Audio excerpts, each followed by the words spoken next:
Guys, ಎಲ್ಲರೂ ಹೇಗಿದ್ದೀರಾ? I hope ಎಲ್ಲರೂ ಚೆನ್ನಾಗಿದ್ದೀರಾ ಅಂತ ಅನ್ಕೊಂಡಿದ್ದೀನಿ. ಎಲ್ರಿಗೂ ಕೂಡ ನನ್ನ ಕಡೆಯಿಂದ ವೆರಿ ಗುಡ್ ಮಾರ್ನಿಂಗ್ ಅಂತ ಹೇಳ್ತಾ ಇವತ್ತಿನ ವ್ಲಾಗ್ ಸ್ಟಾರ್ಟ್ ಮಾಡ್ತಾ ಇದ್ದೀನಿ. So welcome back to Lakshmi Lokesh YouTube channel guys. ಇನ್ನು ಯಾರ್ಯಾರು ನನ್ನ ಚಾನಲ್ನ ಸಬ್ಸ್ಕ್ರೈಬ್ ಮಾಡಿರಾ, ಸೊ ಸಬ್ಸ್ಕ್ರೈಬ್ ಮಾಡ್ಕೊಂಡು ಸಪೋರ್ಟ್ ಮಾಡಿ ಅಂತ ಹೇಳ್ತಾ ಇವತ್ತಿನ ವ್ಲಾಗಲ್ಲಿ ಆ್ಯಕ್ಚುಲಿ ಮನೆ ಹತ್ರ ಹೋಗೋಣ. ಮನೆ ಹತ್ರ ಆ್ಯಕ್ಚುಲಿ ಈಗ ಟೈಲ್ಸ್ ವಾಶ್ ಎಲ್ಲ ಸ್ಟಾರ್ಟ್ ಮಾಡಿದ್ದಾರೆ. ಫುಲ್ ಗ್ರಾನೈಟ್ಸ್ಗೆಲ್ಲ ಒಂದು ಫ್ಲೋರ್ ಆ್ಯಕ್ಚುಲಿ ನಿನ್ನೆ ಸಂಜೆ ಮಾಡಿದ್ದಾರೆ. ಈಗ ಸೆಕೆಂಡ್ ಫ್ಲೋರಲ್ಲೆಲ್ಲ ಈಗ ಸ್ಟಾರ್ಟ್ ಮಾಡ್ತಿದ್ದಾರೆ. ಗ್ರಾನೈಟ್ ವಾಶ್ ಎಲ್ಲ ಆಸಿಡ್ ವಾಶ್ ಹಾಕಿ ಹೆಂಗ್ ಮಾಡ್ತಾರೆ ಏನು ಅನ್ನೋದನ್ನ ತೋರಿಸ್ತೀನಿ.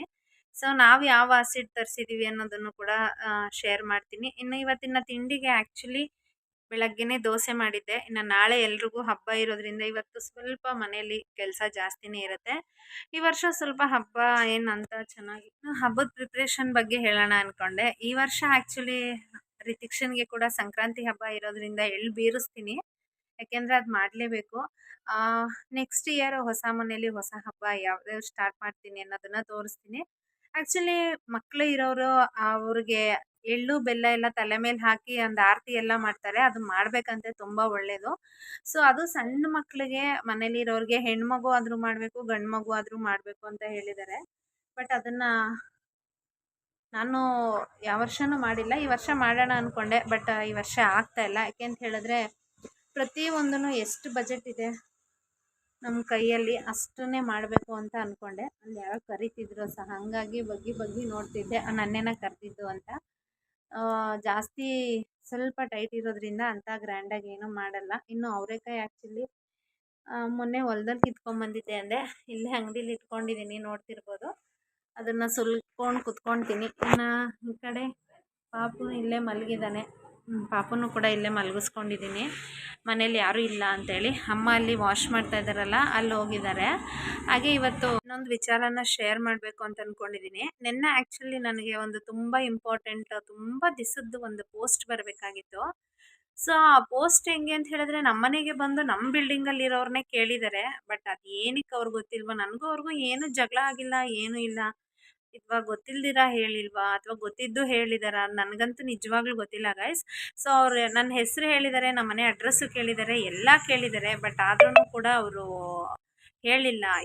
ಆಮೇಲೆ ಬೇಜಾರಾಯಿತು ನನಗೆ. ಇವತ್ತು ಆ್ಯಕ್ಚುಲಿ ಕೊರಿಯರ್ ಅವ್ರು ನನಗೆ ಕಾಲ್ ಮಾಡಿ, ಇಲ್ಲ ನಿಮ್ಮ ಲೆಟರು ಬಂದು ಅರಸೀಕೆರೆಗೆ ಬಂದಿದೆ ತಗೊಳ್ಳಿ ಅಂತ ಹೇಳಿದ್ರು. ಈಗ ನಾನು ಅದನ್ನು ಹೋಗಿ ತಗೋಬೇಕು ಅಂತ ಹೇಳಿದ್ರೆ 30 ಕಿಲೋಮೀಟರ್ ಹೋಗಬೇಕು. ಯಾರು ಹೇಳಿದ್ದು ನಿಮಗೆ ಅಂತ ಹೇಳಿದ್ರೆ ಅದು ಸೇಮ್ ಲೊಕೇಶನಿಗೆ ಬಂದಿದ್ದಾರೆ, ಸೇಮಿಗೆ ಬಂದಿದ್ದಾರೆ. ಸ್ವಲ್ಪ ಸಣ್ಣ ನಾನು ಅಂಗಡಿ ಇಟ್ಟಿದ್ದಾಗಲೇ ಅವ್ರು ಅಂಗಡಿ ಇಟ್ಟಿದ್ರು ಫಸ್ಟು. ಸೊ ನಾನು ಅಂಗಡಿ ಇಟ್ಟೆ ಅನ್ನೋ ಕಾರಣಕ್ಕೋಸ್ಕರ ಅವ್ರು ನನ್ನ ಹತ್ರ ಮಾತಾಡಲ್ಲ. ಯಾವ ಜಗಳನೂ ಆಗಿಲ್ಲ, ಏನೂ ಇಲ್ಲ. ಬಟ್ ಆದರೂ ಈ ಥರ ಮನಸ್ಥಿತಿಲೂ ಇರ್ತಾರ ಜನ ಇನ್ನ ಅಂತ ಅನಿಸುತ್ತೆ. ಎಷ್ಟು ಸರಿ ಎಷ್ಟು ತಪ್ಪು ನನಗೆ ಗೊತ್ತಿಲ್ಲ. 30 ಕಿಲೋಮೀಟ್ರ್ ಹೋಗಬೇಕು ಅಂದರೆ ಇವಾಗ ಅವರು ಲೋಕಿನೂ ಮನೆ ಹತ್ರ ಇರ್ತಾರೆ. ಈ ಕಡೆ ಪಾಪು ನೀವು ನೋಡ್ತಿರ್ಬೋದು. ಪಾಪುನ ಸದಾ ನಾನು ಇಲ್ಲೇ ಅಂಗಡಿಲೇ ಮಲಗಿಸ್ಕೊಂಡಿರ್ತೀನಿ. ಅಂಗಡಿ ನೋಡ್ಕೊಳೋದ, ರಿತಿಕ್ಷನ್ ಕಳ್ಸೋದ, ಈ ಥರ ಗಡಿಬಿಡಿಲಿರ್ತಾರೆ. ಅಲ್ಲಿ ಮನೆ ಹತ್ರನೂ ಕೂಡ ಕೆಲಸದವ್ರನ್ನ ನೋಡ್ಕೊಬೇಕಾಗಿರುತ್ತೆ. ಹಿಂಗಾದಾಗ ಬೇಜಾರಾಗುತ್ತೆ. ಈ ಥರ ಕಾಲದಲ್ಲೂ ಈ ಥರ ಮನಸ್ಥಿತಿಯವರು ಇರ್ತಾರ. ನಾನು ಕೇಳ್ಕೊಳೋದಷ್ಟೇ, ಒಳ್ಳೇದು ಮಾಡೋಕ್ಕಾಗಿಲ್ಲ ಅಂದ್ರೂ ಕೆಟ್ಟದ್ದು ಬಯಸ್ಬೇಡಿ ಯಾರಿಗೂ. ಬನ್ನಿ ಇನ್ನು ಮನೆ ಹತ್ರ ಹೋಗಿ ಏನೇನು ಮಾಡಿದ್ದಾರೆ ಅನ್ನೋದನ್ನು ಶೇರ್ ಮಾಡ್ತೀನಿ. ಏನೇ ಮಾಡಿದ್ರು, ಏನೇ ಕಷ್ಟ ಬಂದರೂ, ಏನೇ ಆದ್ರೂ ಅದರಿಂದ ಏನಾದರೂ ಒಂದು ಇರುತ್ತೆ ಅಂತ ತುಂಬ ಸ್ಟ್ರಾಂಗಾಗಿ ನಂಬಿರೋಳು ನಾನು. ಮನೆ ಹತ್ರ ಯಾವ ಥರ ವಾಶ್ ಮಾಡ್ತಾರೆ ಅಂತ ತೋರಿಸ್ತೀನಿ. ಈಗಷ್ಟೇ ನಾನು ಕೂಡ ಮನೆ ಹತ್ರ ಬಂದೆ. ನಮ್ಮ ಬರೋ ಅಷ್ಟರಲ್ಲಿ ಆ್ಯಕ್ಚುಲಿ ಎಲ್ಲರೂ ಟೈಲ್ಸ್ಗೆ ತೊಳೆಯೋಕ್ಕೆ ಬಂದಿದ್ದರು. ಸೊ ಅವ್ರು ಫುಲ್ಲು ಆಸಿಡ್ ನೋಡ್ತಿರ್ಬೋದು ನೀವು ಯಾವ ಥರ ಹಾಕಿಟ್ಟಿದ್ದಾರೆ ಅಂತ. 5 ಲೀಟ್ರ್ ಕ್ಯಾನ್ ಬರುತ್ತೆ. ನಿನ್ನೆ 1 ಲೀಟ್ರ್ ಖಾಲಿ ಮಾಡಿದ್ದಾರೆ. ಇವತ್ತು 1 ಕ್ಯಾನ್ ಫುಲ್ಲೂ ಹಾಕಿಬಿಟ್ಟಿದ್ದಾರೆ. ಸೊ ಯಾಕೆಂದರೆ ಪೇಂಟ್ ತುಂಬ ಇತ್ತು ಅಂತ ಹೇಳಿ ಸೆಕೆಂಡ್ ಫ್ಲೋರಲ್ಲಿ ಸ್ವಲ್ಪ ಜಾಸ್ತಿ ಕೊಳೆ ಇತ್ತು, ಹಾಗಾಗಿ ಈ ಥರ ಫುಲ್ಲು ಹಾಕಿಬಿಟ್ಟಿದ್ದಾರೆ. ಇನ್ನೇನು ಮಾತಾಡೋದಕ್ಕಾಗಲ್ಲ. ಈಗ ನೋಡ್ತಿರ್ಬೋದು. ಇನ್ನು ಇಲ್ಲಿ ಸ್ಟೀಲ್ ರಾಡ್ ಹಾಕ್ಸೋಣ ಅಂಥೇಳಿ ಓಪನ್ ಮಾಡಿಸಿದ್ವಿ. ಬಟ್ ಅವರು ಡ್ರೈ ಆಗಿಲ್ಲ ಅಂಥೇಳಿ ಹಂಗೆ ಡ್ರೈ ಆಗಲಿ ಅಂತ ಬಿಟ್ಟಿದ್ದಾರೆ. ಸ್ಟೀಲ್ ರಾಡ್ ಎಲ್ಲ ತಂದಿಟ್ಟಿದ್ದಾರೆ. ಸೊ ಅದು ಯಾವತ್ತಿದ್ರೂ ಇನ್ನು ಡ್ರೈ ಆಗಲ್ಲ, ಅದು ಹಂಗೆ ಇರುತ್ತೆ ಅಂಥೇಳಿ ನಾವು ಇವಾಗ ಅದ್ರ ಮೇಲೆ ಮತ್ತೆ ಗ್ರಾನೈಟ್ ಹಾಕ್ಸೋಣ ಅಂಥೇಳಿ ಹಾಕಿಸ್ತಾ ಇದ್ದೀವಿ. ಅದು ಹಾಕ್ಸಿದ ಮೇಲೆ ಕೂಡ ತೋರಿಸ್ತೀನಿ ನಾನು ಹೆಂಗೆ ಕಾಣಿಸುತ್ತೆ ಅಂಥೇಳಿ. ಆವಾಗಲೇ ಹಾಕಿಸ್ಬೇಕಾಗಿತ್ತು. ಬಟ್ ಕೆಲವೊಂದು ಮಿಸ್ಟೇಕ್ಸ್ನ ನಾವೆಷ್ಟು ಕೇರ್ಫುಲ್ಲಾಗಿ ನೋಡಿಕೊಂಡ್ರೂ ಎಲ್ಲ ಸರಿ ಹೋಗೋಕ್ಕಾಗಲ್ಲ. ಯಾರಾದರೂ ಒಬ್ಬರು ಗೊತ್ತಿರೋರು ಇರಬೇಕು ಅಂತ ಅನಿಸುತ್ತೆ. ಇನ್ನು ಇದೆಲ್ಲ ಮೇಲ್ಗಡೆ 3rd ಫ್ಲೋರ್ ತೊಳ್ಕೊಂಬಂದಿದ್ದಾರೆ. ಫುಲ್ಲು ಆಸಿಡ್ ವಾಶ್ ಹಾಕಿ ಎಲ್ಲ ವಾಶ್ ಮಾಡಿದ್ದಾರೆ, ನೋಡ್ತಿರ್ಬೋದು. ಬಟ್ ಅಲ್ಲಲ್ಲಿ ಸ್ವಲ್ಪ ಬಿಟ್ಟಿದ್ದಾರೆ. ಜಾಸ್ತಿ ಪೇಂಟ್ ಆಗಿರೋದ್ರಿಂದ ಏನು ಪಾಪ ಅವ್ರ ಕೈಯಲ್ಲಿ ಎಷ್ಟಾಗುತ್ತೋ ಅಷ್ಟು ಅವರು ಕೂಡ ಮಾಡಿದ್ದಾರೆ. ಇನ್ನು ಮೇಲ್ಗಡೆ ಟೆರೇಸಲ್ಲೇನು ಕೂಡ ತೋರಿಸ್ತೀನಿ ಯಾವ ಥರ ಹಾಕಿದ್ದಾರೆ ಅಂತ. ಇದು 3rd ಫ್ಲೋರಲ್ಲಿ. ಇಲ್ಲೂ ಕೂಡ ಟೈಲ್ಸ್ ಎಲ್ಲ ಫುಲ್ ನೀಟಾಗಿ ವಾಶ್ ಮಾಡಿ ಇಟ್ಟಿದ್ದಾರೆ. ಮೇಲ್ಗಡೆ ಎಲ್ಲ ನೀಟಾಗಿ ಮಾಡಿದ್ದಾರೆ. ಬಟ್ ಟೆರೇಸ್ ಸ್ಟೆಪ್ಪಲ್ಲಿ ಮಾತ್ರ ಸ್ವಲ್ಪ ಮಾಡಿಲ್ಲ ಅಷ್ಟೇ. ಬಟ್ ಲಾಸ್ಟಲ್ಲಿ ಪೇಂಟ್ ಆದಮೇಲೆ ನಾವು ಕೂಡ ಒಂದು ಸ್ವಲ್ಪ ಟಚ್ ಅಪ್ ಮಾಡ್ಕೊಬೇಕು. ಅವ್ರು ಏನೇ ಮಾಡಿದ್ರು ಕೂಡ ನಾವು ಕೂಡ ಮಾಡಿದ್ರೇ ಬೆಟ್ರ್ ಅನಿಸುತ್ತೆ. ಆಸಿಡ್ಡು ಮತ್ತು ಲಿಕ್ವಿಡ್ ಎರಡೂ ಸೇರಿಸಿ ವಾಶ್ ಮಾಡಿದ್ದಾರೆ. ಸೊ ಟಾಪ್ ಫ್ಲೋರಲ್ಲಂತೂ ಫುಲ್ಲು ನೀಟಾಗಿ ಮಾಡ್ಕೊಂಬಂದಿದ್ದಾರೆ. ಆದರೆ ಏನಪ್ಪ ಅಂದರೆ ಅವ್ರ ಮುಂದೆ ಇದ್ದರೆ ಅಷ್ಟೇ ಅವರು ನೀಟಾಗಿ ಮಾಡೋದು, ಇಲ್ಲಾಂದರೆ ಇಲ್ಲ. ನೋಡಿದ್ರಲ್ಲ ಗೈಸ್, ಈಗಷ್ಟೇ ಮನೆ ಹತ್ರನೂ ಕೂಡ ಹೋಗಿ ಬಂದಿದ್ದೀನಿ. ಸೊ ಆಸಿಡ್ ವಾಶ್ ಮಾಡೋದಕ್ಕೆ ಎಲ್ಲ ರೆಡಿ ಮಾಡ್ಕೊತಾ ಇದ್ದಾರೆ. ನಿನ್ನೆ ಆ್ಯಕ್ಚುಲಿ ಅವರು ಒಂದು 2 ಫ್ಲೋರ್ ಮುಗಿಸಿದ್ರು. ಅಂದರೆ ಟೆರೇಸಿಂದ 3rd ಫ್ಲೋರ್ ಮುಗಿಸ್ಕೊಂಡು ಇವತ್ತು ಕೆಳಗೆ ಇಳಿದಿದ್ದಾರೆ.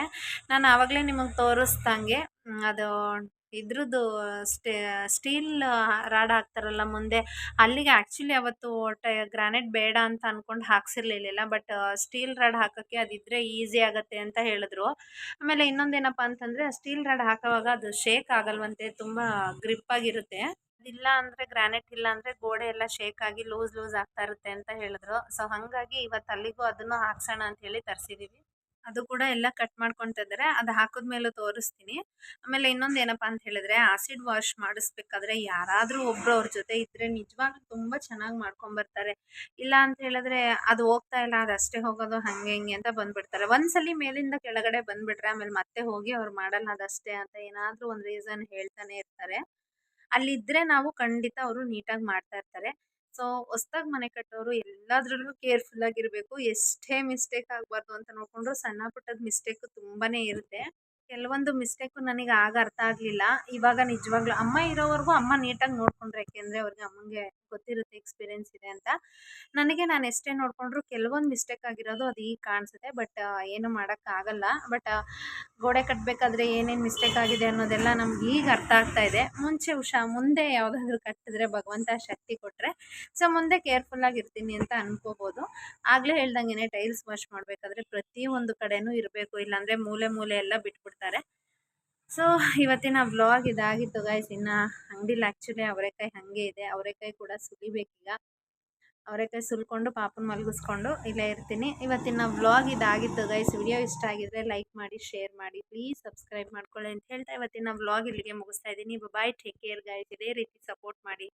ಇಲ್ಲಿವರೆಗೂ ಯಾರ್ಯಾರು ಸಪೋರ್ಟ್ ಮಾಡಿದ್ದೀರಾ ಅವರೆಲ್ಲರಿಗೂ ಕೂಡ ನನ್ನ ಕಡೆಯಿಂದ ಹಾರ್ಟ್ಲಿ ಥ್ಯಾಂಕ್ಸ್ ಹೇಳೋಕ್ಕೆ ಇಷ್ಟಪಡ್ತೀನಿ. ಹಾಗೆ ಇದೇ ರೀತಿ ಸಪೋರ್ಟ್ ಮಾಡ್ತಾಯಿರಿ. Love you all, take care, bye.